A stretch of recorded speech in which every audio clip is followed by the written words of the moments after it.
सरगोशी के साए हिस्सा एक पुरसकून भोले भाले गांव में एक घने जंगल के अंदर गहरे घर में एक पुरानी टूटी फूटी हवेली खड़ी थी। मकामी लोगों ने इससे गुरेज किया, गहरे साए और खौफनाक सरगोशियों की कहानियां सुनाते हुए जो उसके हालों को भर देते थे। किसी ने करीब जाने की हिम्मत नहीं की, सिवाय एलिजा नामी एक नौजवान मुअर्रिख के जो हवेली के पुरस्कार माजी की तरफ राग़िब था। एलिजा हवेली में पहुंची जैसे ही सूरज गुरूब होने लगा, लंबे लंबे मुड़े हुए साए पड़े हुए रास्ते पर डालते हुए इसने धक्का देकर भारी भरकम दरवाजा खोला और अंदर दाखिल हुई। धूल के धब्बे धीमी रोशनी में रक्स करते थे जो फटी खिड़कियों से छानती थी। हवा गफलत और तंजिल के साथ मोटी थी। हवेली के राजों से पर्दा उठाने के लिए परअज़म एलिजा ने अपनी तलाश शुरू की।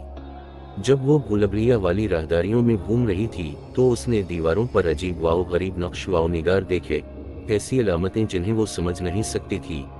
वो जितनी गहराई में चली गई, माहौल इतना ही जालिम होता गया। इसे लगा जैसे नादीदा आंखें इसकी हर हरकत को देख रही हूं। हवेली के क़लब में एलिजा ने एक अजीम उश्शान लाइब्रेरी दरियाफ्त की। कदीम किताबों ने शेल्फों को कतार में खड़ा किया, उनकी रीढ़ की हड्डी टूट गई और धंधिला गई। एक किताब बाकियों से बड़ी, इसकी आंख लग गई। ये सियाह चमड़े में बंधा हुआ था जिसका कोई उन्वान नहीं था।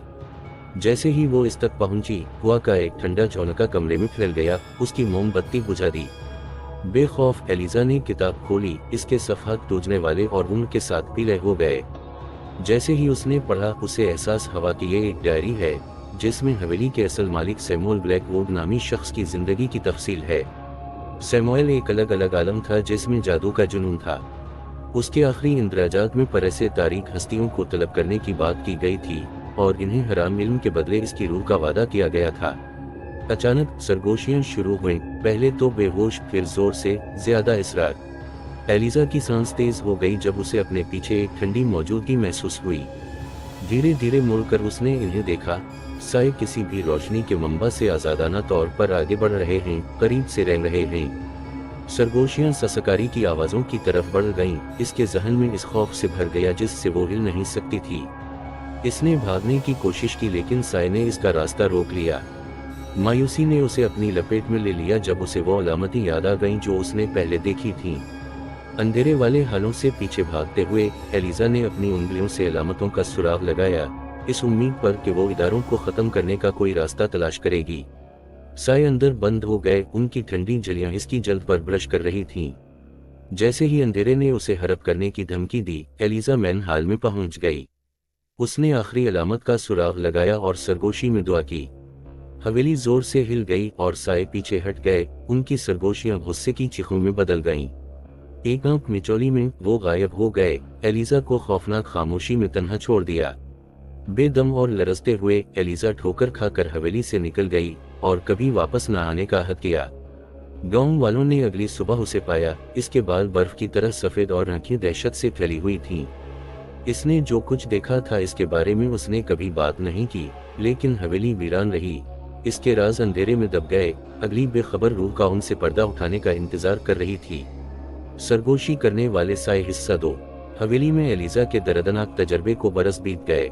इसके तसादुम की कहानी एक मकामी लेजेंड बन गई थी जिसने हर उस शख्स को खबरदार किया जो मलून स्टेट के करीब जाने की हिम्मत करता है।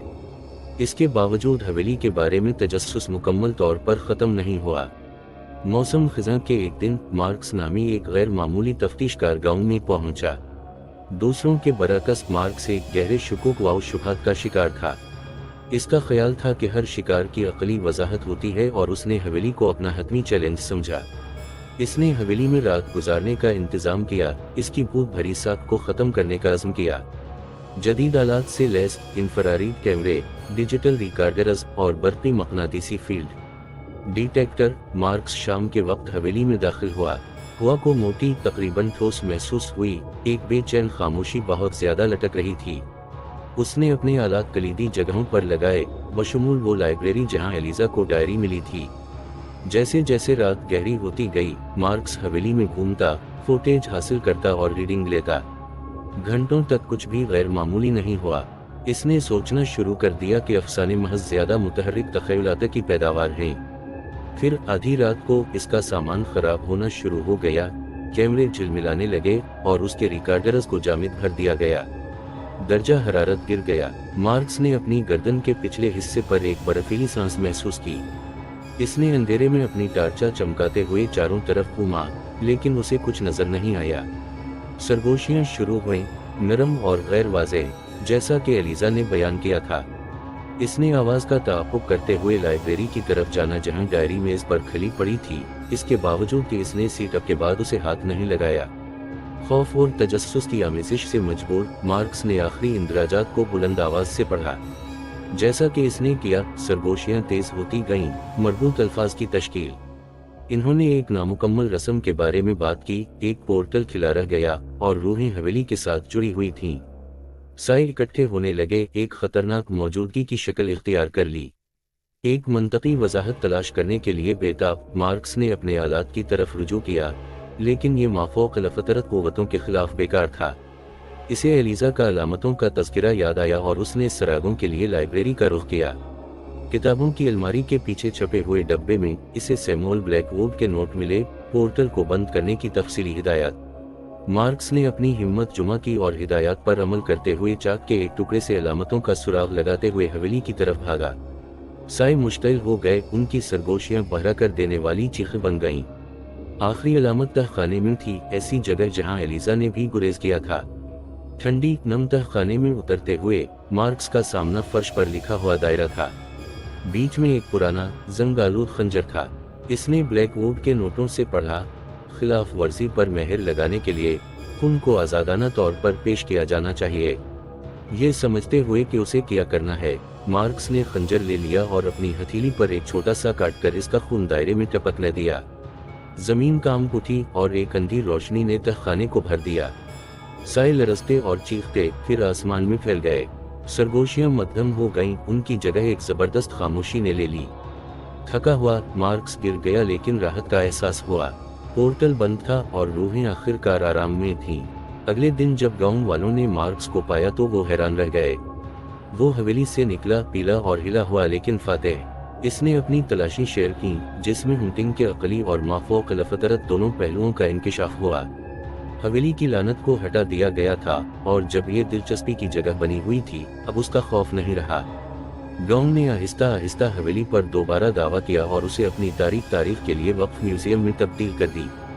दूर दराज से ज़ायरीन आते थे जो बहादुरी और दहशत की दास्तानें सुनते थे, और मार्क्स अपने तजर्बे से हमेशा के लिए बदल गया, अपना काम जारी रखा, जो अब उन चीज़ों पर यकीन रखता है जो हमारी समझ के पर्दे से परे हैं। पार्ट 3 और 4 जल्द हमारे इस YouTube चैनल पर अपलोड होने वाला है। इन पार्ट को देखने के लिए हमारा YouTube चैनल सब्सक्राइब करें। अगर आपको हमारी कहानी अच्छी लगी हो तो प्लीज़ हमारे उर्दू कहानी YouTube चैनल को सब्सक्राइब कर, ताकि आपको ऐसी दिलचस्प कहानी की अपडेट आपको रोज़ाना बर वक्त मिलती रहे। शुक्रिया।